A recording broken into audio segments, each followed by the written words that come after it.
Kirwan's Game Store, the best place in gaming.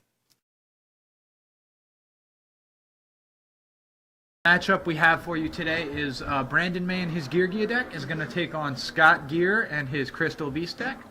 I believe their records right now are 4-2, so pretty much a loss here. Pretty much eliminates anybody from making the top 32 for their invite. So this is pretty much a do or die situation. So looks like the players are shuffling up their decks right now, and we'll get a dice roll soon. Tyler, what do you think of the matchup right here? Definitely an interesting one, wouldn't you say? Yeah, I'd say interesting. Scott is only running 4 traps, 3 Reckless Greed, and a Treacherous Trap Hole. And Treacherous Trap Hole can actually be a dual-sided weapon because of the fact that when Crystal Beasts are destroyed, regardless of how they're destroyed, they'll go back to Scott Gear's back row. So that'll allow him to be able to, if he absolutely needs to, he can destroy 2 of his own Crystal Beasts, put them into his back row, and that'll allow him to, maybe activate a card like Crystal Beacon, or maybe be able to set off a Crystal Abundance, which is pretty much Scott's game clinching card. So I have no idea what any of these crystal cards do. Well, then I remember. I can definitely help you with that one, Tyler. I remember GX. Oh yeah. That guy, I forget his name. He had some accent or something. I don't even know. Yeah, I don't remember this stuff. There was some Crystal Beast dude. I forget. I never watched any of the Yu-Gi-Oh series past the original. I felt like I felt like the TV shows just they got a little stale for me. I mean, I was really into the whole the Yugi and Joey and Tristan and Kaiba, especially Kaiba. So I mean, all the other series just never really hit there for me.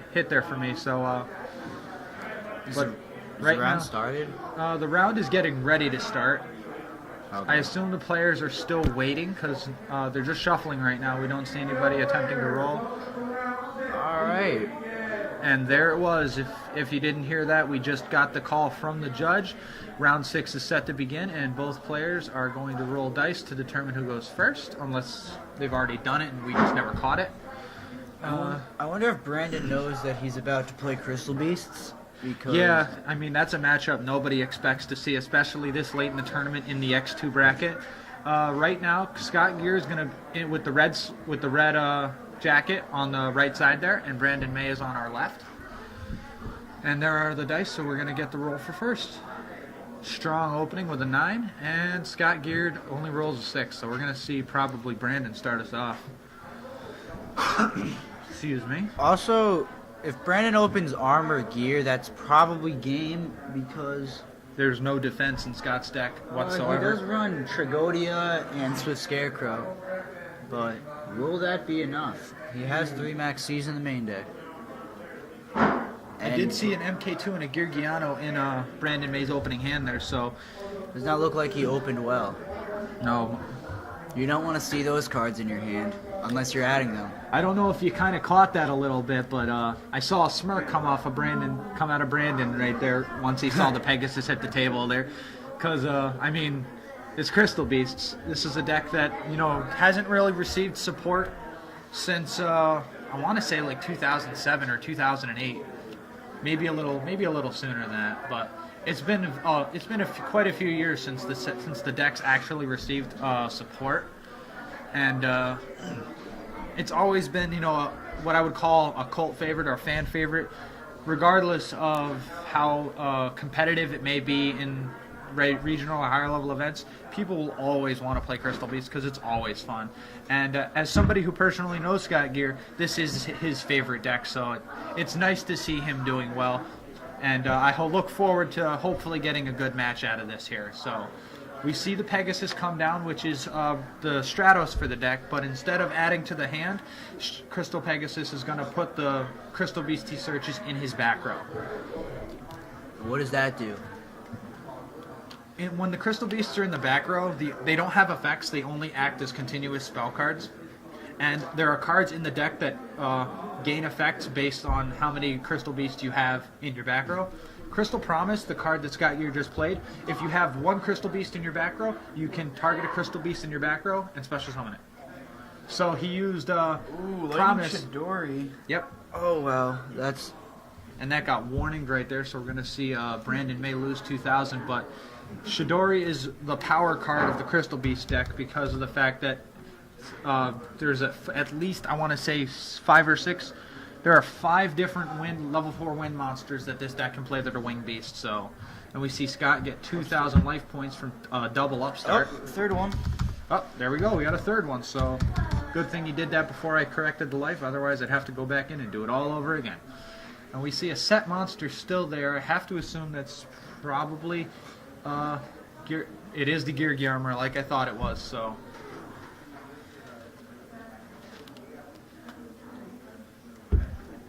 And we see Brandon searching, and he's going to pull out Gear Accelerator.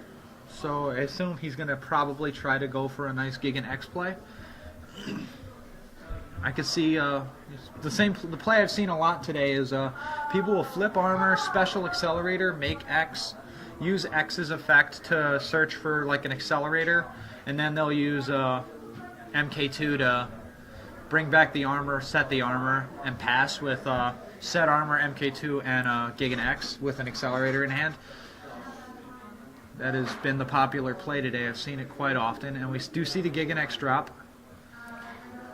As Tyler mentioned earlier, there are no real reactionary trap cards in Scott's deck outside of Reckless Greeds and the one Treacherous Trap Hole. So, unless he drew it, he really is not going to have a response to any of the effects or anything that's activating. The best he could hope for is a Max C and hope that Brandon May decides to do a lot of special summoning. So what do you think? What do you think he's going to do here? Do you think he's? I think he just summon Arsenal, attack for 4,000, set armor, and pass. That's actually a very good. That's actually a very good play. Do you think he's going to go get the armor afterwards? Yeah, or he could. Well, yeah, if he didn't have Geargiano in hand, he could activate Arsenal and grab Geargiano and special summon Arsenal back. Then you get accelerator, special summon, make Gigan again, and then grab another accelerator. Yeah. But the fact that he drew it really hurts. So yeah, it's just a simple get the armor, set it. That'll allow him to be able to continue searching if Scott doesn't have any responses here. And then there's 2 back rows to follow it up. Ooh, Reckless Greed. Scott drew his Reckless Greeds. I see a Max C in his hand. So let's see if Scott has any plays right now. So we're going to see Topaz Tiger come down now. Topaz Tiger, I believe, is the one that gains 400 attack when it attacks. So it goes from 1,600 to 2,000. Yep, and it's going to destroy the armor. And the armor is going to go and search for Accelerator, so that's going to help set up the play. Like I said earlier, Brandon May's holding the MK2, so he'll probably MK2 into armor and then special Accelerator and go from there. So it just gains 400, that's it? It gains 400 in the damage step when it attacks a monster. Does it... It only stays for the damage step, so it goes back down to 16. And then it's got the Crystal Beast clause where you can send it to your back row when it would be destroyed. So, I imagine... Well, until Max Z stopped him, he was probably going to make Soul. Yeah. Silver Mountain. Yeah, Silver Mountain would be really good here because it would negate... It would... if Scott wouldn't have reacted with that back row, it would have. So let's see, that's 700 right there. And 1,000, 17 total. Yep. Let me just confirm with the judge before I make any changes. Because I believe that's 700 there plus 1,000 is 17. Yep, and that's exactly what happened. So Scott gets 1,700 points taken off. He drops down to 5,300. And now we see what Scott has to follow up the play. It looks like Brandon set another back row before passing his turn. All right, we see Cardi come down on Scott's side of the board, and Brandon he allows it, which Scott's going to draw 2 new cards, and then his turn's going to end. So Brandon will draw. Do you think there's a possibility we see the Soul of Silver Mountain come down now? Or are we going to see the... If anything, he might just go for game right now, because he has the cards to do it. You I could might- just make Alucard. Yeah, but if that one set is the treacherous trap hole, that's gonna stifle him a little bit. I don't know if he'll be able to put 53 on board, but he could put a little bit. Most likely, if it's treacherous, he'll just get back Georgiano. And he has 2 accelerators in hand, I believe. Yeah, And an MK2. and he still has his normal summon, so he still That's does have very his normal important. summon. Usually Georgia can go off without even normal summoning. That's Yeah. like the best part. It's just like everything. It's like if you don't clear their board, everything they do is going to. And there's the treacherous trap hole, which is going to dead because he reckless has greed. Yeah, because of the reckless greed. I forgot about that. The reckless was in the grave, so that right there puts 51 on board. Ooh, and another Max C. So that's going to bring out a monster in defense mode. Or is it just? Oh no, it's just special summoned. No, it's in Georgiano defense is. mode, I I believe. I was believe. gonna say I think Georgiano. I think it has to be in defense mode. Yeah.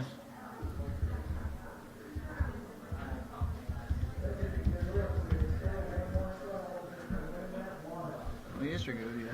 Oh, okay. So Trigodia did come down in response to the first attack. So, which one attacked? Did you happen to catch which one attacked? The MK2 that was illegally special summoned, but I don't think it matters. Yeah, I was gonna say. I mean, he was gonna attack with one MK2 or the other. So. Well, maybe it doesn't have to. I just imagine because most of the deck stuff. Yeah. Oh, all right. So it does. So have yeah. to be. So we did catch that. That was a good catch, and he did declare the attack with the other. He Phoenix Trigodia. chained the Trigodia to attack over it. Did he attack directly with the other monsters though? Because he never. I'm not sure how he attacked because Georgiano should not be in. Okay, Scott took 23 from Gear Giant X, so that Okay. means Alucard attacked over the.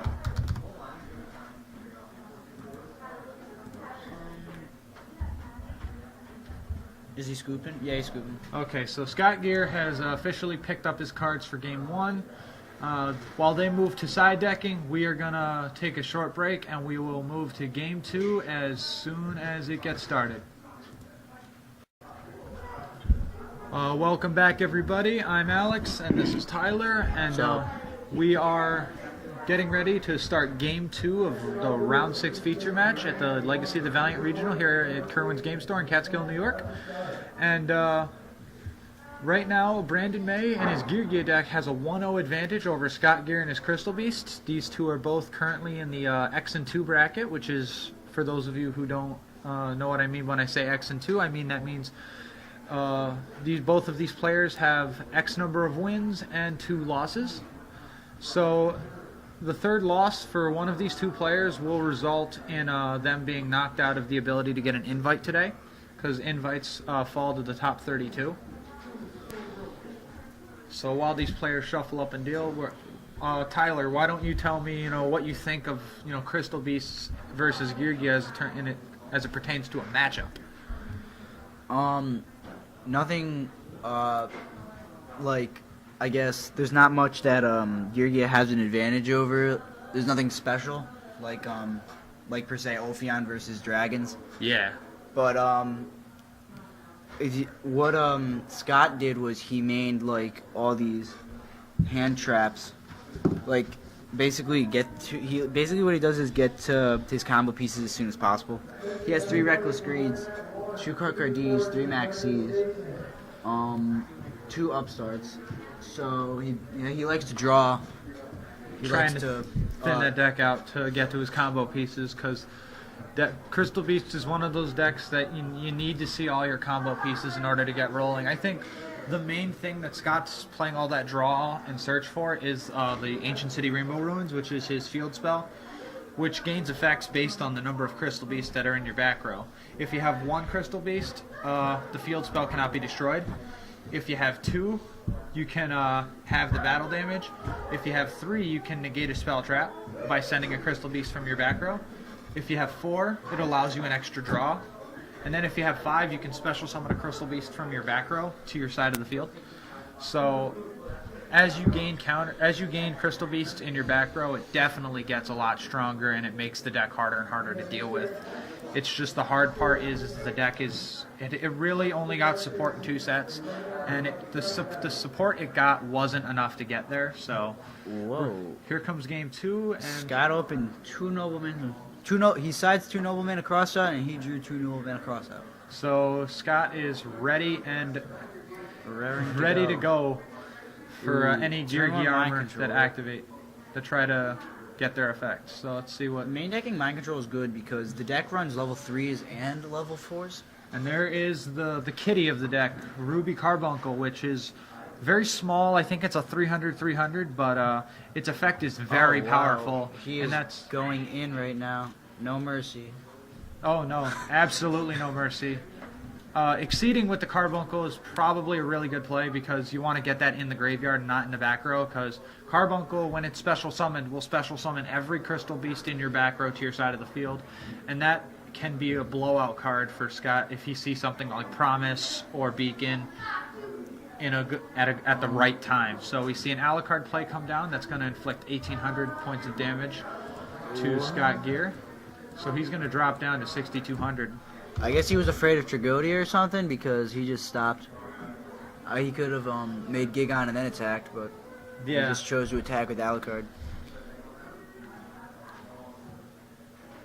But Yeah, because I think that was the right move. Just because if the Tragodia came down, he could then use those 2 to make a rank 4 that could answer the Tragodia right away versus something that making the Gigantex, doing that, and then realizing I don't have an answer to the Tragodia. So that kind of tells me that Brandon maybe doesn't have enough of an answer. Or at least he doesn't feel like he has enough of an answer. I'm not sure what this card is.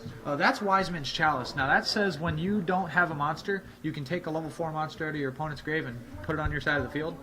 If it's on your field during the end phase, you give it back to your opponent.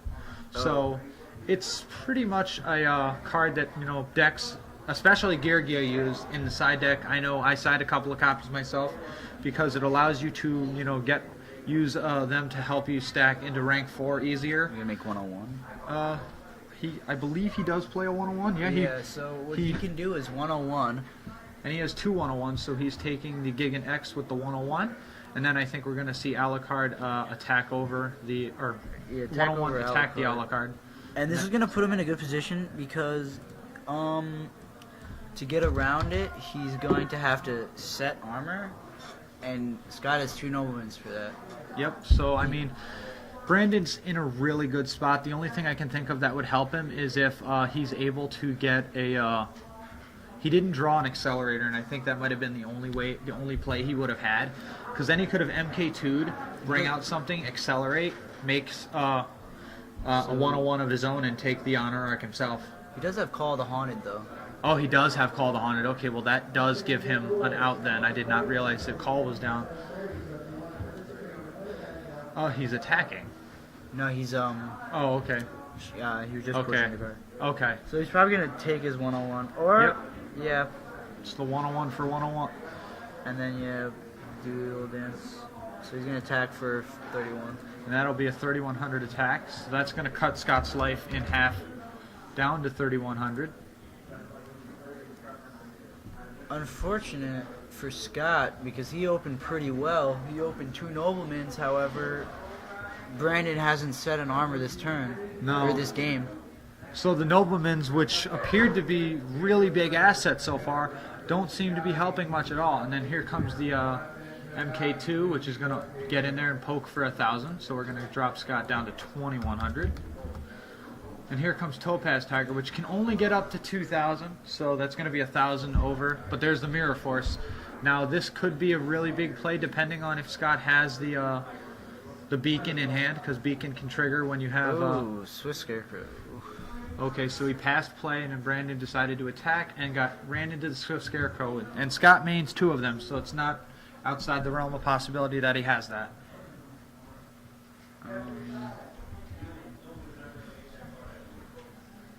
Let's see if Scott has drawn an answer. I saw Promise. Promise would bring both of them out. Yep. He's only going to bring out the Topaz Tiger here. Crystal Release, that's an equipped spell that gives 800 attack to the monster it's equipped to, and then when it's sent to the graveyard, I believe it puts a Crystal Beast from deck into the back row. So Topaz Tiger is currently 2400. So yeah, the Mirror Force ends the game. okay. Scott is scooping to the Mirror Force, realizing he doesn't have a way to defend himself, and Scott Gear loses to Brandon May and his Gear Gear deck 2-0 in round 6. That'll make him. Welcome, everybody. I'm Alex. I'm the head commentator here today at Catskill Regional, Legacy of the Valiant, at Kirwan's Game Store. I'm sitting right now with Brandon May and Scott Gear, who just played the round 6 feature match. Scott was running Crystal Beast and Brandon was running Gear Gear. First, let's get with Brandon here, who won the match. Why don't you tell everybody a little about yourself? Yeah, I'm from Binghamton. It's like 2.5 hour drive. Never got invited to nationals, so I'm kind of hoping this time. I always come with my girlfriend. It's pretty problematic. And Scott, why don't you introduce yourself to us? Oh, I'm Scott Gear. I'm from Utica, New York. Only like an hour and a half drive, but it wasn't that bad. Just came here to just have fun. Had Saturday off. That's pretty much it. Alrighty, and let's go back to you, Brandon. You're playing Gear Gear, one of the top decks. I mean, I assume your record is still X-2. Yep. And you're still in contention for an invite. What did you think when you sat down to play Scott, and the first thing you see come off the top is Sapphire Pegasus? I did kind of see a smirk when it hit the table. Okay, when I saw I was playing him, I was like, oh, he's playing dragons, so this is gonna be a problem because I suck against dragons apparently. But he's like, I'm playing Crystal Beast, and I'm like, oh. No offense, I'm like, this is kind of easy. So, no offense, I mean, it's a good deck, but... Hey, I can't Sapphire Pegasus. Yeah, he never draws Sapphire Pegasus. I'm like, okay. I opened it, and that's the only time I ever saw it since. And what inspired you to actually play the Crystal Beast deck here today? My friends made me do it, so they're like, hey, play Crystal Beast. You can't get your invite with it, and I'm like, I bet you I can. So you did the traditional challenge accepted, and yes, you decided to see what you could do. And I mean, you had a pretty good run going. Unfortunately, you just lost your third match, which all but eliminates you from contention for an invite. But hey, you never know. You still could end up in the top 32 depending on how the drops shake out. What were you thinking going into the Gear Gear matchup here? I didn't really know he was playing Gear Gear into it, but I did realize afterwards I do have side deck cards for him, and I drew them all, and he just did not let me use them for some reason. We did see that. Me and Tyler were both sitting there going, he sided in 2 Noblemans and drew them both. I've opened both. And the entire time he's like, I'm holding armor, but I'm just going to keep putting monsters face up because I just know what's in your hand. So at least that's how he was playing. I mean, it was definitely an interesting match. I wish it could have gone. Yeah, 3 games. I wish it got 3 games or have long drawn out games. But it was definitely a lot of fun. Now, Brandon, you said you don't have your invite, so you're still competing for an invite. Scott, I know you have your invite. I know you solely came for the idea of fun, and I did have a hand in pressuring you into Crystal Beasts. I know that. But true. I was glad to see that you actually stuck to it and decided to play it instead of defaulting on something like Gears or anything like that. So, it would have been Hunter. Hunter? Yes. Yeah, that is one of your favorites. So what are your guys' thoughts on the sets that are coming up, both Dragons of Legend and Primal Origins? Well, Scott, why don't I start with you? I think cards was it Soul Charge? Soul Charge. I think it's good, but I think it's really overrated for a lot of people think it is. It's not going to be the new, what's that card? Return? It's not going to be the new Return. I don't think every deck can play it, but I still think it's good. And with some decks, I think it's really good. And I'm also going to enjoy the other cards. It was Wiretap's coming out in that set. Yep. And what was the other one? The one that during the dam step. I'm trying to think. I don't know. I like the debunk for the damage step. Oh, okay, yeah. I forgot the name of it, but I think those 2 cards can be really good. Okay. In that set, along with Soul Charge. I know at least most decks will play at least 1, but I don't think it's gonna be running 3s. Okay. And Brandon, how do you have any thoughts to throw I'm in actually there? really sad on Soul Charge. Another card you mentioned is Curry Bandit. So Curry you put Bandit, both of those into dragons, and it's like, oh hey, I win.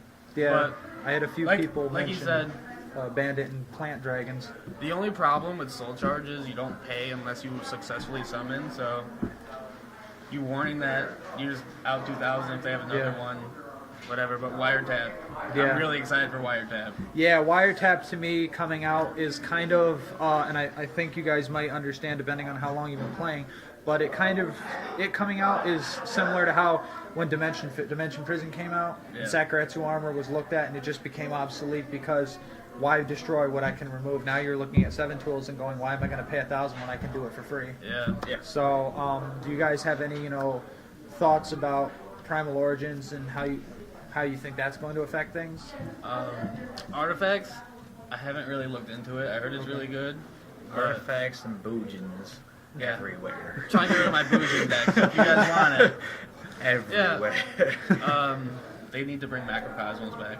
So a lot of their hits were a little excessive. Macro is one of those things that I don't necessarily think needed to go to 1 right away. Same with D-Fissure. Yeah, but that's how things shook out. So we're just gonna have to take them now, Scott.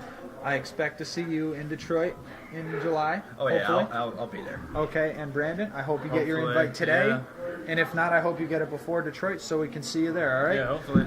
Thank both of you guys for coming on down and for the interview. Good luck the rest of the way for both of you. Yep. Scott, if you're still going to play, have fun the rest of the way. Yep. Brandon, good luck the rest of the way, man. Thank you. Okay, thank you. And that has been an interview with the Round 7 feature match, Scott Gear and Brandon May. We will see you in did I say round 7? Yeah, it's fine. Okay. I will see you guys in round 7 with